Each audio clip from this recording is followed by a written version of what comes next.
Yo tengo una Ujú, consulta claro. de nuevo. No, no te preocupes, si las que quieran. Que en el texto habla que que el cristianismo después, cuando se hace como más culto, por así decirlo, y Ujú. se empieza a estudiar, sirve como, por así decirlo, como una plataforma de ascenso social el estudio a partir de eso. Entonces, mi pregunta va, porque también te lo iba a hacer con la diapositiva anterior, porque no me calzaba eso. Entonces, al final el texto eh, está como que dice eso cuando el cristianismo ya está bien asentado en el territorio, como, ¿Cuál diapositiva anterior? Ya. no en la anterior, porque en el primer punto como, no, pero no importa, sí, que dice como que habían desconexiones con las clases, pero al Ah, final la ya. pregunta Ya. es que si al final es esto que dice que el cristianismo y el estudio y al final como las letras servían de ascenso social era cuando el cristianismo ya estaba más asentado. Sí, mira, efectivamente el cristianismo en un primer momento es una religión que no tiene esa fuerza intelectual con la que nosotros la conocemos actualmente y que realmente nosotros no somos conscientes realmente de todo eso, porque la Biblia latinoamericana que a todos nos entregan cuando hacemos la primera comunión o estamos en el colegio es como la traducción para gente tonta, y se lo digo así como bien, bien directamente, porque de hecho el cristianismo es una cuestión bastante compleja de entender, como vamos a llegar en su momento a eso. Estoy diciendo cosas polémicas. El caso es que, claro, ¿por qué? Porque esta idea de y los vamos a ver más, un poquito más adelante, eh, de, a ver, en el mundo antiguo había una concepción salvífica de la vida a través de la filosofía de este mundo de la élite cultural del paganismo, pero era bastante compleja de entenderla. De hecho, Plotino, estos grandes filósofos que se los voy a nombrar un ratito más adelante, que de hecho venían ahora, eh, van a presentar en el fondo, yo lo llamaba acá la respuesta de los últimos paganos, que por ejemplo la ciudad de Atenas fue una ciudad universitaria floreciente hasta el 256, año en el que Justiniano la cierra. El paganismo sobrevive en la vida cultural del mundo occidental, al menos hasta el siglo X, en Harran, esto es al sur de Turquía. Hay paganos hasta el siglo X, para que se hagan una idea. Y nos vamos a encontrar con esta época de la antigüedad tardía, que también va a ser un periodo de mucho auge intelectual, del renacimiento del platonismo, de la retórica y de la teología pagana. Estos sistemas filosóficos intelectuales van a tener una lógica salvífica. O sea, Plotino te va a decir, el alma del ser humano es inmortal, por algo es el neoplatonista, que Plotino es ¿dónde estás? Acá está, Plotino, que va a ser este neoplatonismo que va a revivir un poco a Platón para responder con con este sistema platónico antiguo a estas nuevas inquietudes del mundo de la antigüedad tardía. Ahora bien, acceder a este tipo de conocimiento era bastante complejo porque literalmente tú tenías que ir a escuchar a Plotino o tenías que leer a Plotino. Entonces, el grueso de la población no podía acceder a este tipo de insumos intelectuales. Ellos qué sostenían? Que existe un sistema intelectual que plantea Plotino que permite, a través de la contemplación racional, de la contemplación empírica, de ver eh, entrar una comprensión del mundo visible y del Dios único. Aquí ya nos vamos a encontrar con un choque radical con lo que nosotros hablábamos anteriormente de la revelación. Voy a llegar a la respuesta de esa pregunta. ¿Qué me hiciste tú? Con esto van a chocar radicalmente. Y Plotino también va a decir que la relación del cuerpo y el alma es un microcosmos que devela la relación problemática entre Dios y el universo. Y en ese sentido, el cuerpo es un instrumento por el cual se expresa el alma, por el que también nosotros conocemos el mundo. O sea, esta cuestión que está planteando Plotino es como, ¿cuánto? Cerca de 1000 años antes de Kant, que Kant después vuelve con esta idea de la crítica a la razón pura, de que el cuerpo y las emociones también es una forma válida de comprender el mundo, y no solo el intelecto, que era lo que planteaba Descartes. Entonces, el cristianismo, muy por el contrario, va a plantear un sistema mucho más sencillo, una predicación mucho más yo diría que quizá en ese momento menos compleja intelectualmente y que sea mucho más fácil de aprender por la gran mayoría de las personas que en ese tiempo lo escuchaban. Porque tú tienes que entender que el contexto de la recepción y del, de, la, de la comunicación de estas ideas era esto, la, la de la escuela de Atenas de Rafael Sanzio, ¿cachai? O sea, como este espacio donde yo me voy con mis amigos, porque Plotino vivía en la villa de un senador romano que lo mantenía para que él hiciera su actividad intelectual. Yo me siento debajo de una viña, unos 5 o 6 personas, y podemos conversar sobre la filosofía y el mundo. Pero el grueso de la mayoría de personas del mundo antiguo no se podía dedicar a eso. Tenían que trabajar, tenían una serie de otros de necesidades a las cuales atender. Entonces el cristianismo se va a desarrollar en ese medio. Y la idea de la predicación también va en ese sentido. Por eso parte importante del primer cristianismo y San Pablo va a tomar mucho la retórica, el arte de convencer, el arte de exponer argumentos rápidamente y que se entiendan. Pero posteriormente, cuando ya el cristianismo entre en un auge más fuerte, va a empezar a enriquecerse de estas ideas del mundo pagano, particularmente del mismo Plotino. O sea, esta idea de que el alma trasciende al cuerpo y que en el fondo es el receptáculo de lo divino, es copy-paste de Plotino. Eso los cristianos se lo sacaron a Plotino. No sé si te queda un poco más claro la pregunta que me habías hecho. Sí, sí, creo ¿Sí? que sí, me sirve para entender mucho mejor el texto, en verdad. Gracias. Cualquier duda, cualquier consulta, por básica que sea, y si quieren preguntar 10 veces lo mismo, díganlo. Que la idea es que aprendan. Junto con estos personajes, con Plotino que estaba acá, nos vamos a encontrar con otros paganos que también van a seguir produciendo intelectualmente y que hay que recordar una cosa. Anteriormente al cristianismo aparecía el gnosticismo, que es una doctrina también de raigambre cristiana hebreica, que planteaba una total desconexión entre el cuerpo y el alma, y que en el fondo, se lo estoy diciendo en términos bien sencillos, lo mejor era que el ser humano se muriera, y que el mundo en el fondo era como la última exhalación de una serie de otros mundos anteriores, y que la existencia terrenal en el fondo era solo sufrimiento. Y estos filósofos le dan la batalla al gnosticismo y la ganan. Entonces, como que el mundo pagano de esa época ya tenía experiencia en esta lucha como dialéctica entre intelectuales y religiosos. Y dentro de estos como gladiadores del pensamiento, vamos a tener a, por ejemplo, Porfirio de Tiro, que es el señor que está acá, costado, que él hace una de las críticas más devastadoras a las escrituras cristianas. De Porfirio nos quedan solamente fragmentos, pero en el fondo él le hace todo un análisis a los evangelios y a la Torá, que en el fondo va a ser el futuro antiguo evangelio, y lo critica por todas partes, o sea, lo destroza. Ya hasta el siglo XVIII era una de las críticas más fuertes y mejor fundamentadas contra el cristianismo. Jámblico de Apamenea, que es el que tenemos acá arriba, que en el fondo él va a mantener la cultura clásica, y sus discípulos van a ser los que conviertan al emperador Juliano, porque no sé si ustedes sabían, pero hubo un emperador cristiano que se llama Juliano el Apóstata, y él va a renegar del cristianismo y va a querer que Roma vuelva a ser un imperio pagano. Después de Constantino, de hecho él va a quemar iglesias y todo ese tipo de cosas. Y finalmente Proclo, que 150 años después de Constantino va a escribir los elementos de teología, que va a ser como una nueva sistematización de todo este mundo de los dioses, de la teogonía, pero planteándolo en términos filosóficos mucho más complejos. Yo les quería mostrar esto, que es un mapa en el cual se muestran los viajes de Pablo de Tarso, que a todo esto es el único apóstol que nunca vio a Jesús. Supuestamente se le apareció y él se cayó de un caballo y toda la cuestión, pero literalmente se cayó de un caballo y ahí vio a Jesús. Pero en la práctica él nunca fue como un apóstol que viera y que compartiera con Jesús como San Juan o San Lucas. Y quiero que se fijen en los lugares por donde anduvo. Y si me pueden comentar un poco qué es lo que ven acá sobre los viajes de San Pablo.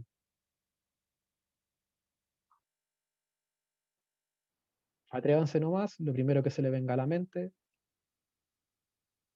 ¿Qué le llama la atención de estos viajes de San Pablo?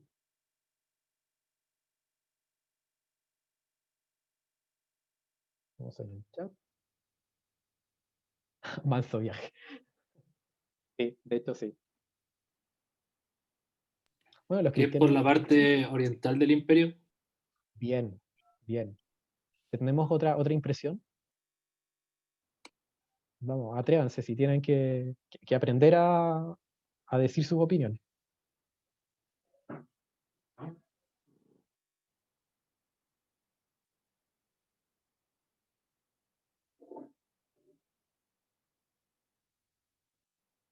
Bueno, efectivamente, como decía el compañero, claro, Pablo de Tarso principalmente recurre a la parte oriental.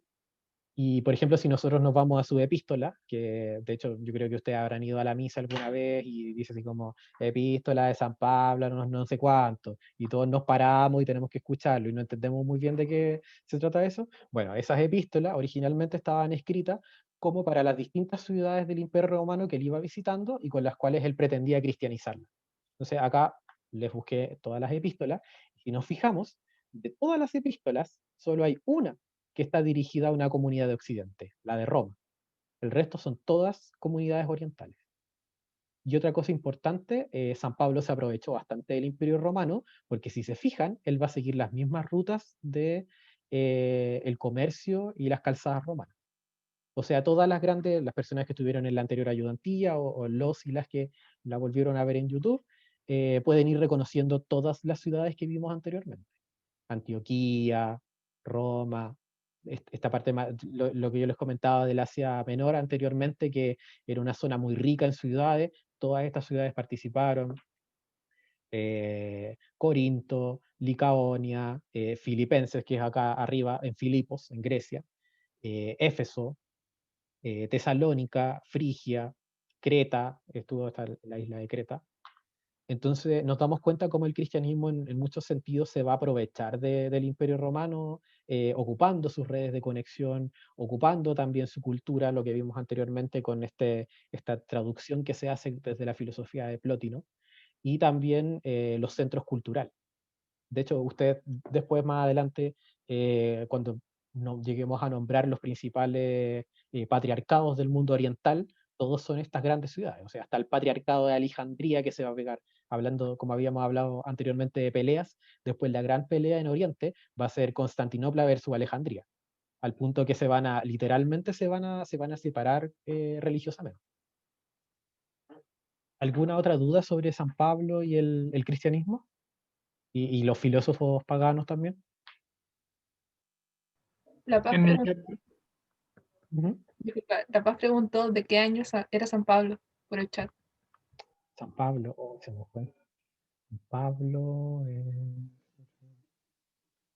Ya, ahí te lo voy a buscar, pero siéndote sincero, se me fue de qué año era San Pablo.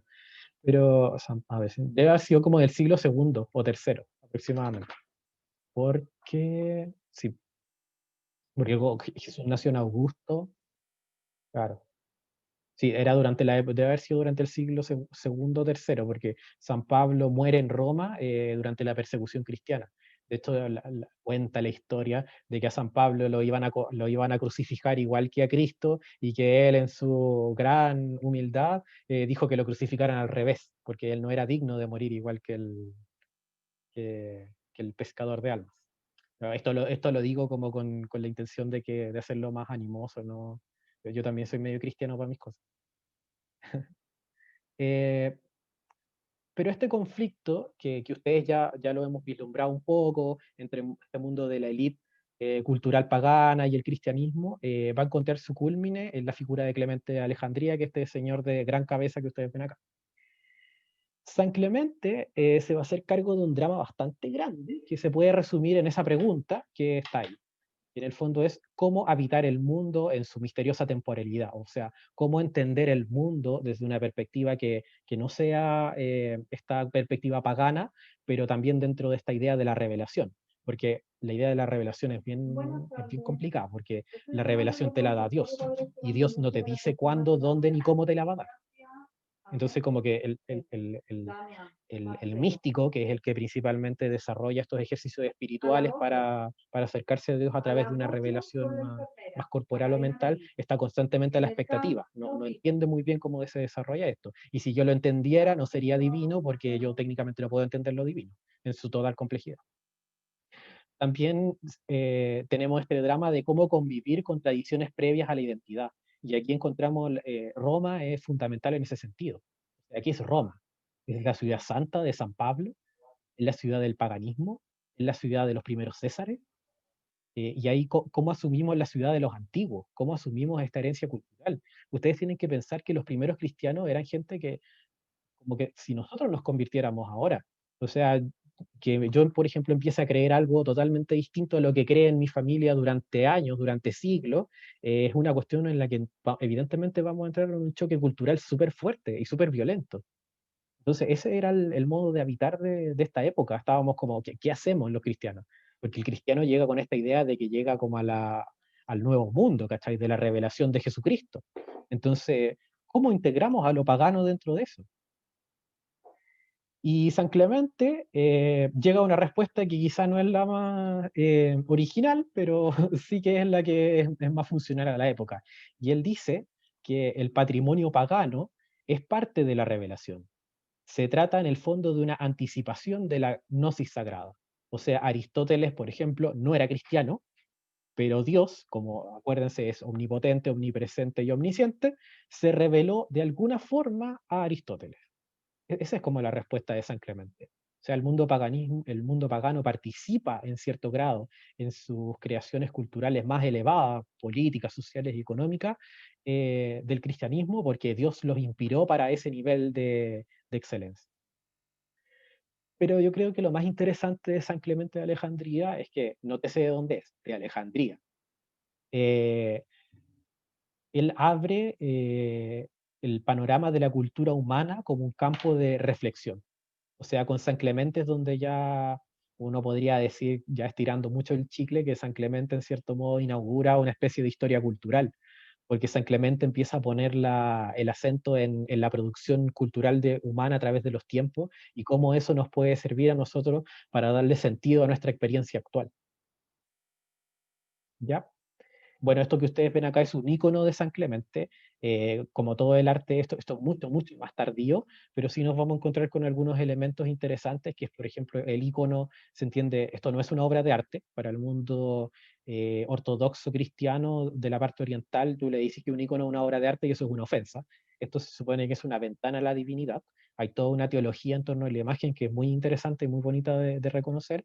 Y bueno, los santos, por ejemplo, empiezan su fisonomía se empieza a reformar en función de ciertos atributos intelectuales o la expresión de ciertas ideas abstractas o el carácter de ellos. Por ejemplo, aquí a San Clemente se le presenta como muy, muy cabezón, con la frente muy amplia y grande, y de hecho con estos huesos no se ve muy bien, pero los huesos se le remarcan para marcar esta idea de que es grande el cráneo.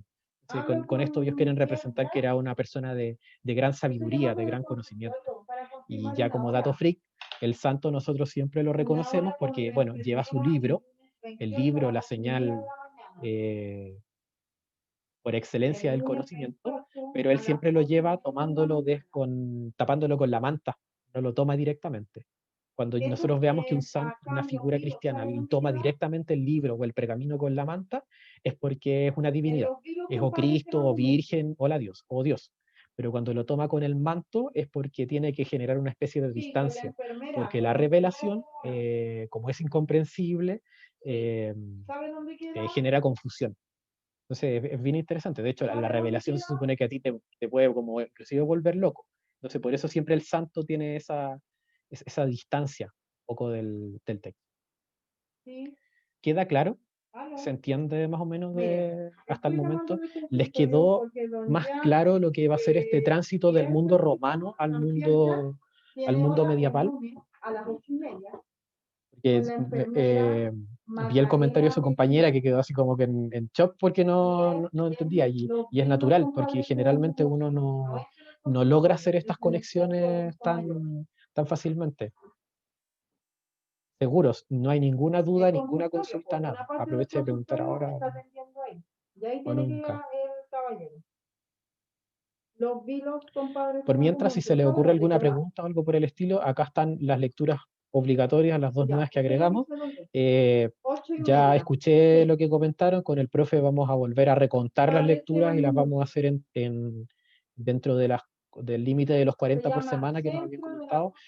Les pido disculpas en ese sentido porque nosotros no teníamos idea de que se hacían 40 por semana. Luis Clemente falló, no me dijo. No sé, de verdad, hubo una reunión y no me dijeron nada de esto, así como que Ya le mandé un correo, amoroso ya me respondió. Y lo otro que les quería mostrar, tenemos un chat. Paulo, Sabotaje. ven, ven. Eh, Es que aquí no sé si tengo. Voy a mostrar esto, que es la segunda actividad que yo les pedí, que es la que vamos a hacer en grupos. ¿Dónde está? Acá. Lo están viendo, ¿verdad? Buenas Bueno, tardes. el taller lo tutilé en la prima de la Edad Media. Aquí ustedes van a ver el desglose de los saberes y los contenidos que nosotros les solicitamos. Ya, estoy llamando El para objetivo de la confirmar una actividad hora. es, en el Mira, fondo, a las que 15:28, a las 9 de ustedes la como mañana. estudiantes generen visiones críticas sobre las En el transformaciones centro de las adulto mayor. mentalidades en la ¿Sabe dónde antigüedad queda, tardía. cierto? Ya, señora. Fundamentalmente a través de discursos Listo, históricos del gracias. periodo e interpretaciones posteriores, relacionándolos con otros procesos culturales acaecidos en el espacio mediterráneo con el fin de identificar supervivencia que puedan identificarse en la actualidad. Yo les voy a subir esto, así que tranquilo. Acá va a estar el diseño y justificación. Lo que nosotros les vamos a pedir con el profe es que ustedes formen grupos, a los cuales se les va a entregar una fuente directa de la época, la cual deberá ser analizada e interpretada teniendo como marco diferencial, ya se los voy a dejar en dos textos, que yo le llamo texto, pero en realidad me refiero a texto como un cúmulo de significado, en realidad no son dos textos. La Tábula Puentigenaria, que fue este mapa grande que vimos en la primera ayudantía, la Apología Segunda al Senado Romano de Justino, y la Carta al Emperador Romano Teodosio en defensa de los templos, y el film del Satiricón. El film lo tienen que ver sí o sí, y pueden elegir cualquiera de las otras fuentes que ustedes quieran como para complementar su análisis, junto con la fuente que le vamos a entregar a nosotros. Son fuentes súper cortas, algunas tienen como 6 páginas, así que no es algo largo. Ya, para que le den Eh, recado, por favor. Tenemos Mire, una el lunes pregunta en 28 el tiene chat. hora con la enfermera a las 10 de la Sí, es mañana en distinta. el centro Eh, adulto mayor. la actividad que dijo el profe Porque del está análisis Rosito crítico, esa es fortaleciendo como mucho, la nota del semestre, ¿ya? por dar un ejemplo. Lo que en el fondo va a reemplazar a Sí, la con prueba. la enfermera Macarena Merino, por Porque favor. como estamos en el contexto ¿Ya? de pandemia, en Muchas este contexto gracias, virtual, ya, evidentemente no le vamos a hacer una prueba donde tengan que taparse los ojos y poner, no sé, por la pantalla para que veamos que no estén hablando con nadie más al lado ni haciendo torpedo. Entonces, en el fondo, la evaluación de este curso van a ser estos talleres y 2 ensayos, que ustedes van a tener mucho tiempo para trabajarlo, y en general los ensayos y estos talleres se hacen con los mismos textos. De hecho, yo abajo les puse la bibliografía como con la que ustedes pueden consultar para hacer sus trabajos, y es la misma que tienen que leer para los controles, el control ensayo. Aunque yo les pongo las páginas que tienen que revisar específicamente.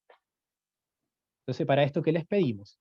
Que se organicen en grupos, que ustedes, bueno, se les va a entregar esta fuente directa, tienen que generar este análisis, y la forma de entrega de esto es a través de un insumo audiovisual.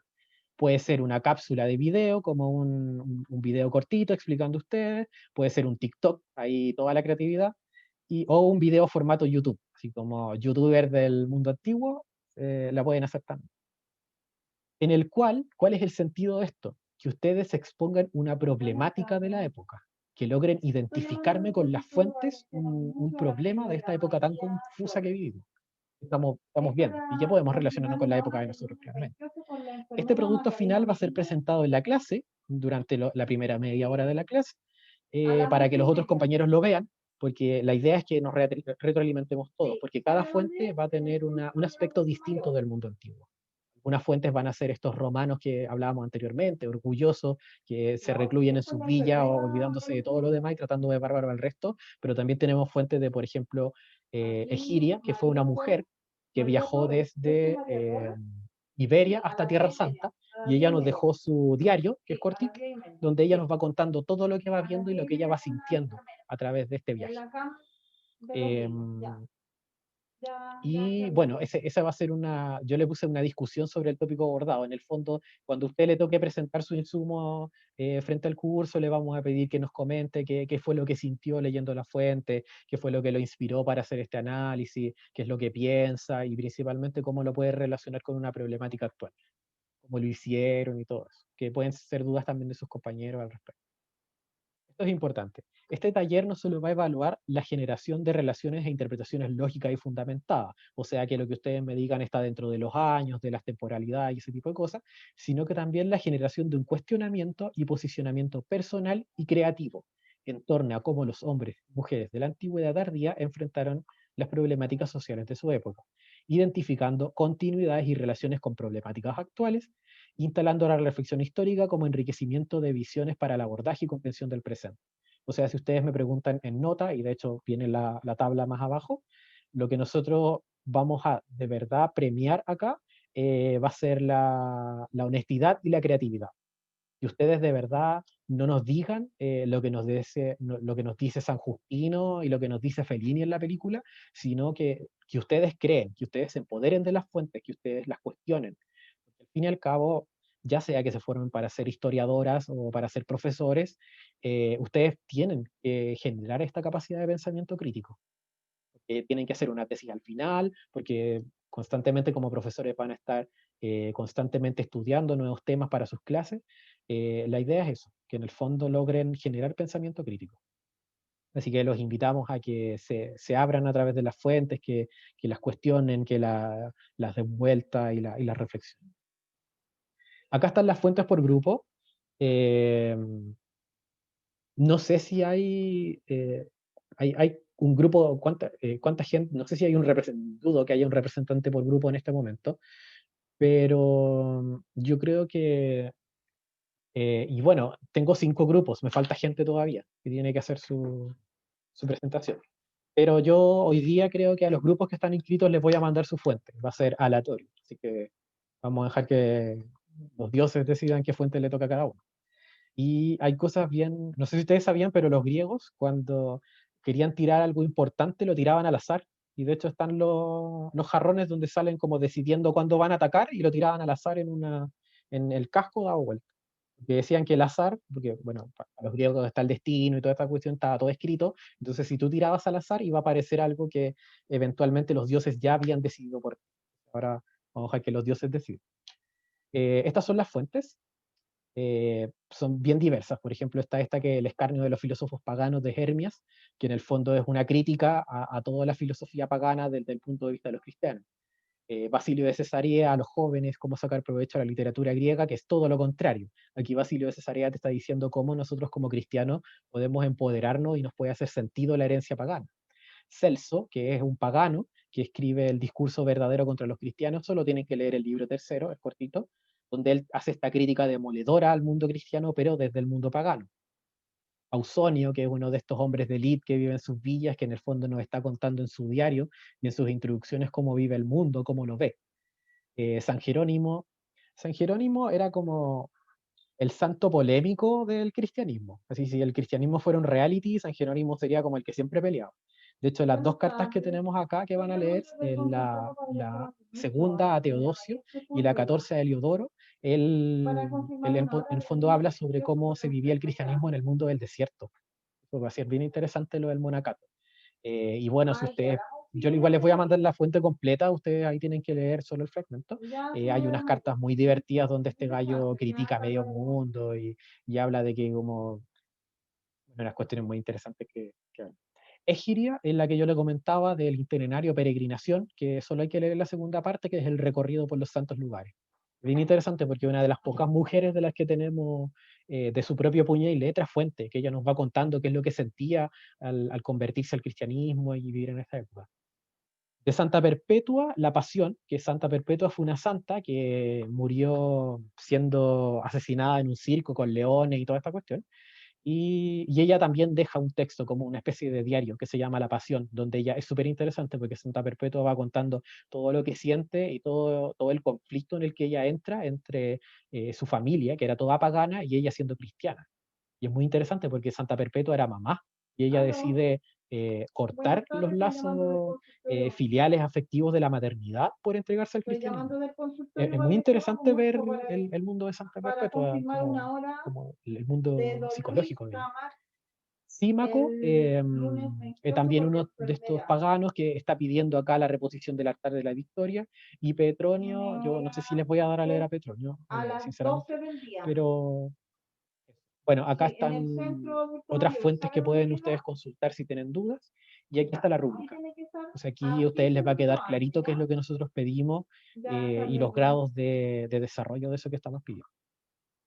Realmente viene una guía de apreciación, que es una crítica al satiricón de Fellini, que cualquier duda, porque yo sé que la película es rara, yo no sé que lo dijeron, no lo han dicho, pero yo sé que la película les pareció rara, van a poder encontrarle más sentido a todo este lenguaje visual tan fuerte, tan interesante, que parece un poco extraño en un primer momento, que es lo que quiere Fellini expresarnos con esta película, que les sirva de guía.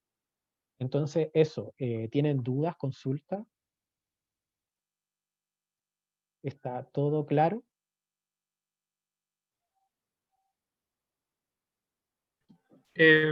¿Vas a subir el